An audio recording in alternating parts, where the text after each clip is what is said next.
नमस्कार साथियों, एक बार फिर से आप सभी का बहुत बहुत स्वागत है लोधाई क्लासेस के बीए प्लेटफॉर्म पर। दोस्तों बीए सेकेंड ईयर के लिए मैक्सिमम आपके कमेंट भी आती है दोस्तों, इसलिए मैं इस प्रारंभ में ही बता दूं, ऑल ओवर यूनिवर्सिटीज को कवर करते हुए दोस्तों हमारे सभी सेशन जितने भी होते हैं इसमें हमारा प्रयास होता है लगभग सभी यूनिवर्सिटियों को हम कवर कर ले, है ना। तो आगे से ये कंफ्यूजन अपने अंदर मत रखिएगा कि सर ये हमारी यूनिवर्सिटी के लिए है या नहीं है।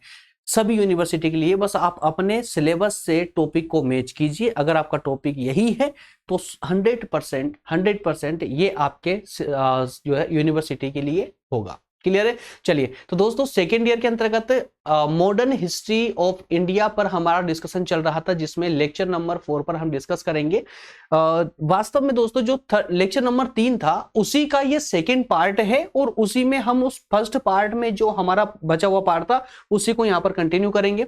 तो इसमें जैसे कि फर्स्ट पार्ट में हमने क्या क्या देखा था, कर्नाटक में आंग्ल फ्रांसीसी संघर्ष के अंतर्गत प्रथम और द्वितीय युद्ध को देखा था, ठीक है ना। तो इस वाले सेकेंड पार्ट में उसका बचा हुआ पार्ट जो थर्ड जो युद्ध था, तृतीय युद्ध, उसको और अंग्रेजों की विजय के कारण, ये 2 पॉइंट हमारे छूट गए थे, तो उन्हीं को हम इस सेशन के माध्यम से कवर करने का प्रयास करेंगे।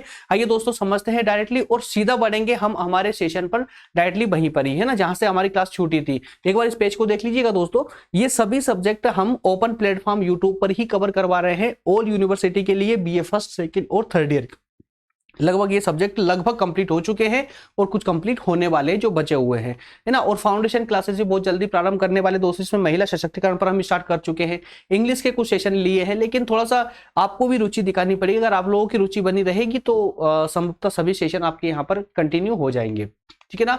अच्छा, मैं एक बार इसको दिखा देता हूं आपको कि हम इसमें डिस्कस क्या क्या करने वाले थे दोस्तों। तो इसके अंतर्गत हम इससे पहले वाले पार्ट में हमने दोस्तों प्रथम युद्ध कारण और घटनाएं देखी थी, द्वितीय युद्ध कारण और घटनाएं हम देख चुके थे। इस सेकेंड पार्ट में तृतीय युद्ध को हम डिस्कस करेंगे, जिसमें कारण और घटनाओं को देखेंगे, और अंत में हम देखेंगे कि अंग्रेजों की इसमें युद्ध में सफलता के कारण क्या रहे थे, क्यों सफल हुए थे अंग्रेज, ठीक है ना। चलिए, और ये आपकी रिवीजन के लिए मैंने आप लोगों को बताया था शॉर्ट में, और कहा भी था कि जैसे ही आप जो है लेक्चर अटेंड कर लेंगे कंप्लीटली, तो उसके बाद ये चार्ट कंप्लीट समझ आएगी। देखिए, प्रथम जो कर्नाटक युद्ध हुआ था, आंग्ल फ्रांसीसी संघर्ष जो हुआ था दोस्तों, ये हुआ था 1746 से 1748 के बीच में, मतलब कि लगभग 2 वर्ष ये युद्ध चला था। इस प्रथम युद्ध के कारण क्या रहे थे, तो इसका कारण था दोस्तों ऑस्ट्रिया के उत्तराधिकार।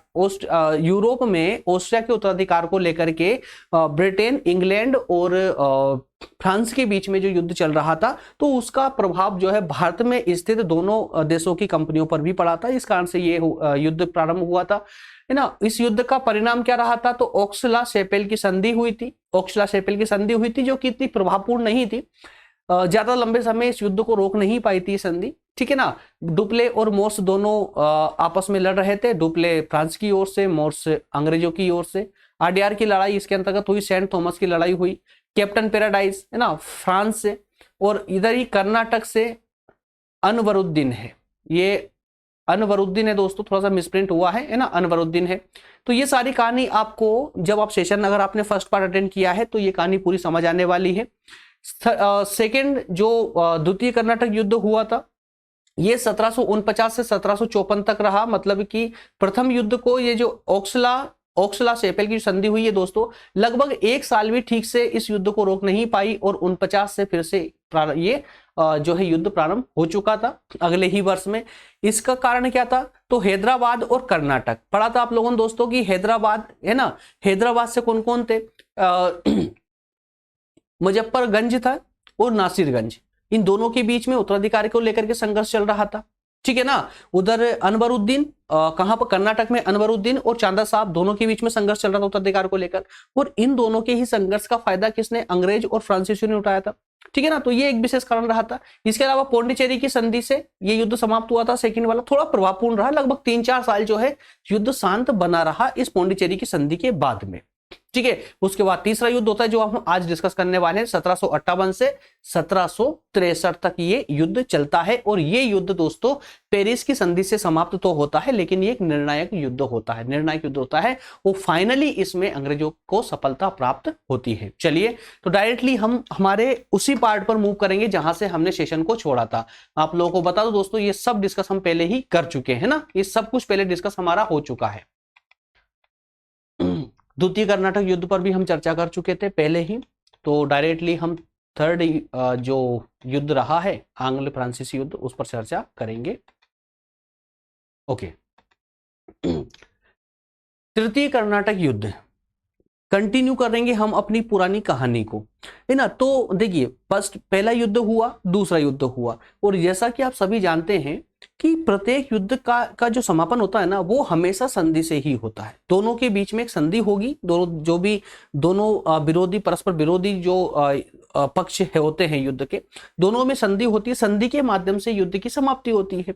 तो प्रत्येक युद्ध के पीछे जो संधि होती है, जैसे प्रथम युद्ध में ओक्सला शेपेल की संधि हुई, दूसरे युद्ध में दोस्तों जो है पौंडीचेरी की संधि हुई, तीसरे युद्ध में, है ना। तो ये सारी संधियां आपको विशेष रूप से याद रखनी है, एग्जाम में पूछे जाता है, ठीक है। तो इस संधि का ही प्रभाव होता है कि संधि किसके पक्ष में हो रही है। अब जैसे प्रथम और द्वितीय संधि हुई थी वो किसी के पक्ष में नहीं हुई थी, है ना, तो इस कारण से ज्यादा प्रभावपूर्ण नहीं रही थी। लेकिन जो तीसरा युद्ध होता है इसमें संभवतः अंग्रेजों का जो पक्ष रहता है ना, इंग्लैंड ब्रिटिश कंपनी का जो पक्ष रहता है, ईस्ट इंडिया कंपनी का, वो ज्यादा प्रभावपूर्ण रहता है। इस कारण से इस युद्ध के बाद में फ्रांसीसियों का लगभग भारत से पत्ता साफ हो चुका था। क्या कारण था इस युद्ध का? तो कारण था दोस्तों युद्ध का पौंडीचेरी की संधि अस्थायी सिद्ध हुई, जो कि सेकंड में हुई थी, है ना। द्वितीय युद्ध की समाप्ति पर जो पौंडीचेरी की संधि हुई थी, उस पौंडीचेरी की संधि की कंडीशन क्या थी दोस्तों? तो उसमें दोनों पक्षों ने मिलकर के, मतलब फ्रांसीसियों ने और अंग्रेजों ने, दोनों ने मिलकर के इस पौंडीचेरी की संधि में निर्णय लिया था कि कोई भी भारतीय राजनीति या भारत की आंतरिक स्थिति में कोई हस्तक्षेप नहीं करेगा, पहली बात। दूसरा कि जिसने जिसके क्षेत्र को जीता है अभी तक, वो सभी अपने अपने क्षेत्रों को वापस लौटा देंगे, जो जीता है उसको वापस कर देंगे, है ना। तो इस प्रकार से दोनों के पक्षों में संधि हुई थी और इस प्रकार संधि समाप्त हो चुकी थी। लेकिन ये संधि ज्यादा लंबे समय नहीं चल पाई, 1756 की कहानी है दोस्तों। 1756 में यूरोप में अंग्रेज और फ्रांसीसियों के मध्य में फिर से एक युद्ध प्रारंभ हो जाता है। कौन सा युद्ध हो जाता? सप्तवर्षीय युद्ध प्रारंभ हो जाता। अब कहानी को थोड़ा सा है ना, इस जो तृतीय कर्नाटक युद्ध है इसकी कहानी को प्रथम से रिलेट कर देना। क्यों? क्योंकि प्रथम कर्नाटक जो युद्ध था वो किस कारण से, उसका एक विशेष कारण क्या था? यूरोप में चल रहे फ्रांसीसी और अंग्रेजों के मध्य में युद्ध, किसको लेकर? ऑस्ट्रिया के उत्तराधिकार को लेकर के। तो ऑस्ट्रिया के उत्तराधिकार को लेकर के ही ये सप्तवर्षीय युद्ध फिर से स्टार्ट हो चुका था। किस किस के बीच में दोस्तों? अंग्रेज और फ्रांसीसियों के बीच में। कहां पर? यूरोप में। क्लियर है? तो सप्तवर्षीय युद्ध मतलब 7 वर्षों तक चलने वाला युद्ध सप्तवर्षीय युद्ध कहलाता है। तो ये सप्तवर्षीय युद्ध प्रारंभ हो गया। तो ये जब यूरोप में सप्तवर्षीय युद्ध प्रारंभ हुआ तो उसका प्रभाव स्वाभाविक था कि भारत पे भी पड़ेगा। तो भारत में जो दोनों कंपनियां थी, दोनों कंपनियों पे प्रभाव पड़ा, वो फिर से ये युद्ध में कूद पड़े, फिर से युद्ध प्रारंभ हुआ। क्या घटनाएं रही इस युद्ध की? तो इस युद्ध की घटनाएं, सबसे पहली घटना कि बंगाल पर अंग्रेजों का अधिकार हो गया। अब जैसे कि मैंने प्रारंभ में ही स्टार्ट किया था, तभी मैं आप लोगों को बताया था कि पूरे भारत का सबसे समृद्ध प्रांत उस समय बंगाल हुआ करता था, है ना, क्योंकि बंगाल एक बड़ा प्रांत भी था और समृद्ध प्रांत था। और अंग्रेजों का पूरा मंशा यही थी कि वो कैसे भी करके बंगाल पर अधिकार कर ले, और चूंकि वो बंगाल पर अधिकार करने में सफल भी हो गए। क्यों? क्योंकि अंग्रेजों की जो रणनीति थी ना दोस्तों, और जो गवर्नरों की जो एक रणनीति हुआ करती थी और गवर्नर चेंज होकर के आने की जो नीति हुआ करती थी ना, वो बहुत शानदार थी, अट्रैक्टिव थी। रीजन उसका एक यही था कि अंग्रेज कंपनी जो थी वो एक प्राइवेट कंपनी, निजी कंपनी थी, तो वहां पर निर्णय लेना बहुत आसान था। साथ ही साथ में उस निजी कंपनी को सपोर्ट करने के लिए ब्रिटेन की संसद थी। क्यों? क्योंकि उस कंपनी का जो संचालक मंडल था ना, उस संचालक मंडल के अधिकतम लोग ब्रिटेन की संसद के मंत्री हुआ करते थे, और वो मंत्री काफी पावरफुल मंत्री थे, तो वो अच्छे से इसको सपोर्ट भी करते थे कंपनी को भारत में, है ना। लेकिन ऐसी कोई भी कंडीशन फ्रांसीसी कंपनी के साथ नहीं थी। फ्रांस की कंपनी को उसकी सरकार बहुत अच्छे से सपोर्ट नहीं करती थी। तो एक रीजन ये भी है, वो सरकार अपने हिसाब से कंपनी चलाती थी, जबकि वास्तविक परिस्थितियों का ज्ञान किसको होता है? जो फील्ड में होता है। अब भारत में जो कंपनी थी फ्रांसीसी कंपनी, वो चलती कैसे थी दोस्तों? तो फ्रांस से आने वाले आदेशों के अनुसार चलती थी, यहाँ की परिस्थितियों के अकॉर्डिंग नहीं चलती थी। तो कई सारे कारण रहे थे हालांकि फ्रांसीसियों को के ना जीत पाने के, वो हम आगे और भी अच्छे से डिस्कस करने वाले हैं। तो सबसे जो पहली घटना रही इसकी कि बंगाल पर अंग्रेजों ने अपना अधिकार कर लिया था। भारत में अंग्रेजी प्रभाव को समाप्त करने के लिए फ्रांसीसी सरकार ने एक योग्य सेनापति काउंट डी लाली को एक विशाल सेना के साथ भारत भेज दिया। देखिए, अब डुप्ले को वापस बुला लिया, है ना, डुप्ले को वापस बुलाया। डुप्ले को बुलाने के बाद में फिर और कई गवर्नर भेजते रहे वो, जो शांति व्यवस्था को बनाए रखे, लेकिन नहीं हो पाया ऐसा। फिर अंतिम रूप से फ्रांस की सरकार को भी लगा कि कैसे भी करके अंग्रेजों का प्रभाव भारत में कम करना ही होगा। अगर अंग्रेजों का प्रभाव भारत में कम नहीं कर पाए तो संभवतः फ्रांसीसी कंपनी भारत में टिक नहीं पाएगी, अंग्रेज टिकने नहीं देंगे। तो इस कारण से फ्रांसीसी सरकार ने अंतिम निर्णय लिया कि एक योग्य सेनापति डी लाली, लाली नाम भी याद रख लेंगे ना तो भी आपका काम हो जाएगा, है ना, काउंट डी लाली को भारत भेजा एक अच्छी खासी सेना के साथ में। ठीक है, तो लाली जो है 1758 में भारत पहुंचा, परंतु घटना ये घट गई कि जब तक ये लाली आया ना, उसके आने से पहले ही अंग्रेज बंगाल पर कब्जा कर चुके थे। कब? ध्यान दीजिएगा, क्या डेट है दोस्तों, ये 1758 है ना, 1758 में भारत आ रहे हैं ये कौन? लाली। जबकि आपको पता होगा कि बंगाल में एक युद्ध हुआ था। कौन सा युद्ध हुआ था दोस्तों? प्लासी का युद्ध। कौन सा? प्लासी का युद्ध हुआ था। कब हुआ था ये प्लासी का युद्ध? तो ये हुआ था 1757 में। कब हुआ था? 1757 में। और आपको इसकी कहानी पता होगा कि 1757 में जब प्लासी का युद्ध हुआ था तो वास्तविक रूप से अंग्रेजों के हाथों में बंगाल प्लासी के युद्ध के बाद से ही आया था, है ना, क्योंकि प्लासी के युद्ध में जैसे अंग्रेजों को विजय प्राप्त हुई तो पूरे बंगाल पर इनका अधिकार हो चुका था, कब्जा हो चुका था। अब इसके बाद में बंगाल पर जितने भी नवाब आए, जितने भी नवाब बैठे, सब अंग्रेजों की कठपुतली बैठे थे। अंग्रेजों ने अपनी मर्जी के अनुसार बंगाल नवाब बिठाए थे वहां पर, है ना। तो 1757 पर बंगाल पर अधिकार हो चुका था चूंकि अंग्रेजों का। उसके एक साल बाद काउंट डी लाली साहब आ रहे हैं फ्रांस से। अब बंगाल पर अंग्रेजों का अधिकार होने से अंग्रेजों की जो शक्ति थी ना, वो कई गुना बढ़ गई, पहले से कई गुना बढ़ गई। क्यों? क्योंकि वास्तविक रूप से प्रशासन में उनका जो है हस्तक्षेप करते हुए उनका प्रशासन में प्रवेश हो चुका था। अब उनको कई प्रकार की सुविधाएं प्राप्त हो चुकी थी। क्लियर है?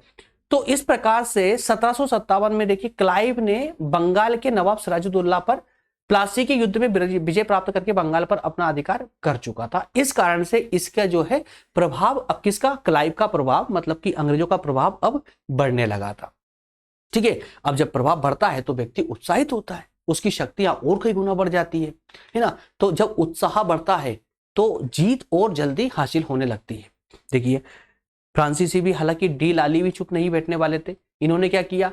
फ्रांसीसियों का फोर्ट सेंट डेविड जो उनका किला था या बस्ती कह सकते हैं आप, इस पर विजय प्राप्त कर ली। देखिए, फ्रांसीसी सेनापति लाली ने आते ही अंग्रेजों के जो फोर्ट सेंट डेविड था उसको घेर लिया।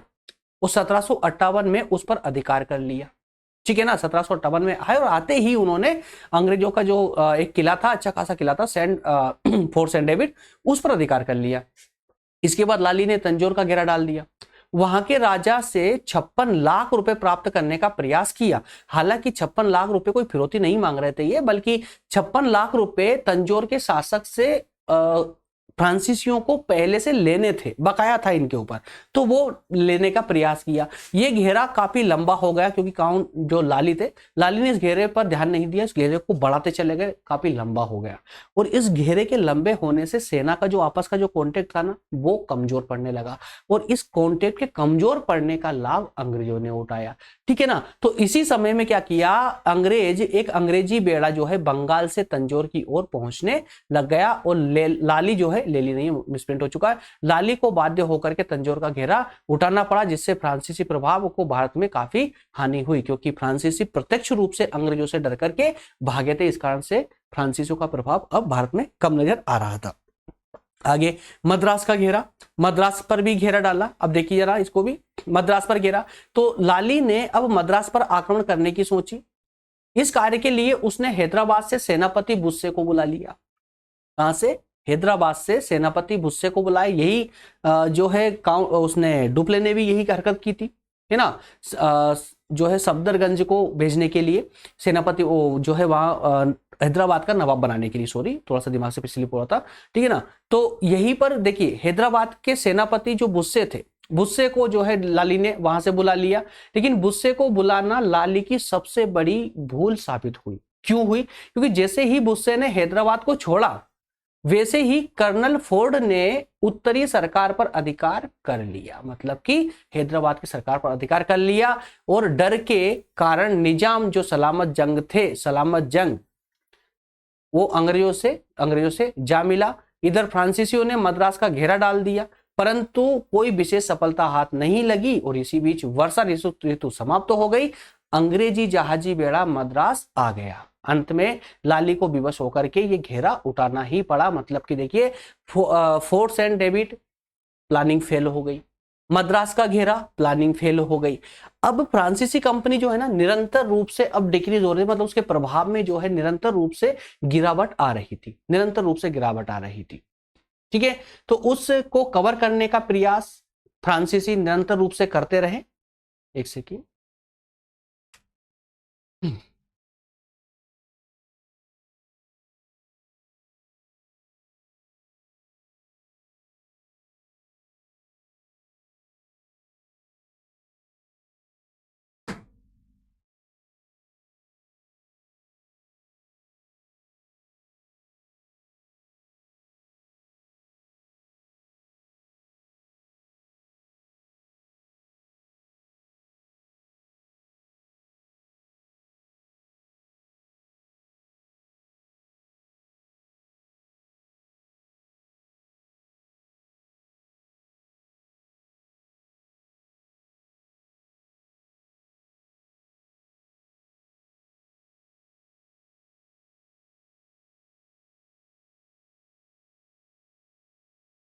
ओके।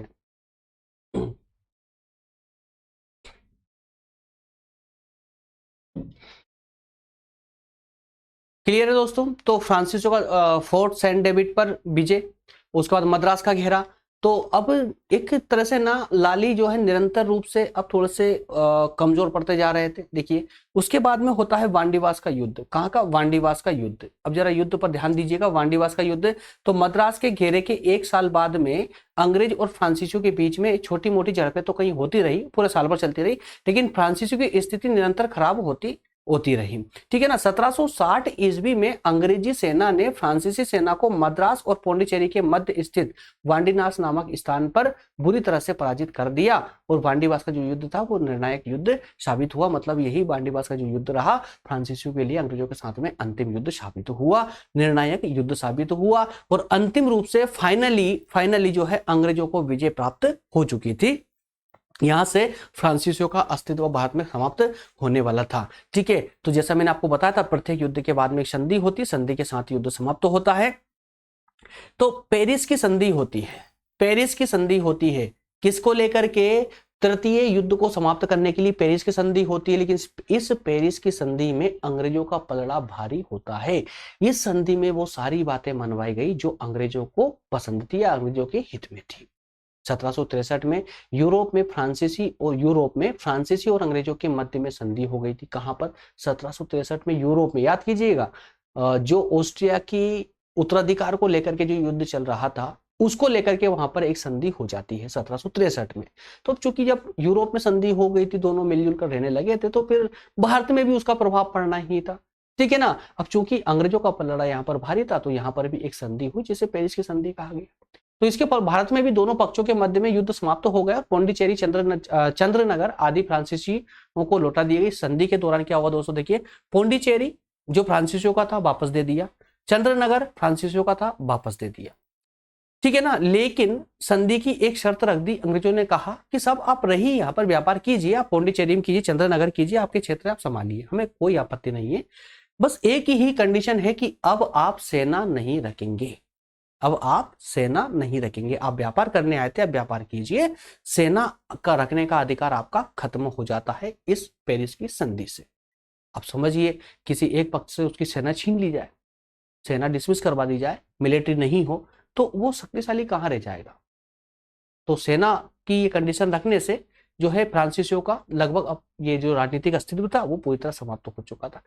ठीक है ना। तो इसके बाद में भारत में फ्रांसीसियों ने अंग्रेजों का विरोध करना छोड़ दिया। करेंगे भी कैसे ना, वो व्यापार पर ही अपना ध्यान फोकस किया, पूरी तरह से व्यापार करने लगे। इस प्रकार से तीनों युद्धों की समाप्ति हो जाती है। और इसी प्रकार कर्नाटक में दोस्तों प्रथम जो 2 युद्ध हुए थे उसमें तो लगभग दोनों का प्रभाव एक जैसा देखने को मिला है, लेकिन तीसरे युद्ध में अंग्रेज थोड़े से हावी हो जाते हैं। क्लियर है। इस प्रकार पेरिस की संधि के उपरांत भारत में फ्रांसीसी राज्य स्थापित करने के सारे स्वप्न समाप्त हो जाते हैं।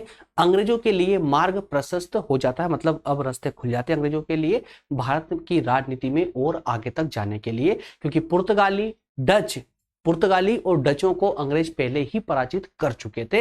अंतिम रूप से फ्रांसीसी ही बचे थे, अब फ्रांसीसियों को भी ये हरा चुके थे। और फ्रांसीसियों के बाद में अंग्रेजों के सामने इतनी ऐसी अब कोई बड़ी चुनौती नहीं थी जिनका उनको सामना करना पड़े। तो इस प्रकार हम कह सकते हैं कि अंग्रेजों का अब भारतीय राजनीति में पूर्णतः प्रवेश के लिए मार्ग पूरी तरह से खुल चुका था। ठीक है। अंग्रेजों की सफलता के कारण क्या रहे हैं, फ्रांसीसी क्यों नहीं जीत पाए, अंग्रेज क्यों जीते हैं? तो अंग्रेजों की सफलता के जो कारण रहे दोस्तों, सबसे जो पहला कारण रहा है वो व्यापारिक श्रेष्ठता या संतोषजनक आर्थिक स्थिति रही है। कैसा कि व्यापारिक श्रेष्ठता और संतोषजनक आर्थिक स्थिति का रीजन, इसका मतलब ये हुआ कि जो ब्रिटिश ईस्ट इंडिया कंपनी थी दोस्तों, ये एक निजी कंपनी थी और इसमें जो गवर्नर आते थे, जो अधिकारी थे ना, ये व्यापारिक रूप से काफी श्रेष्ठ हुआ करते थे।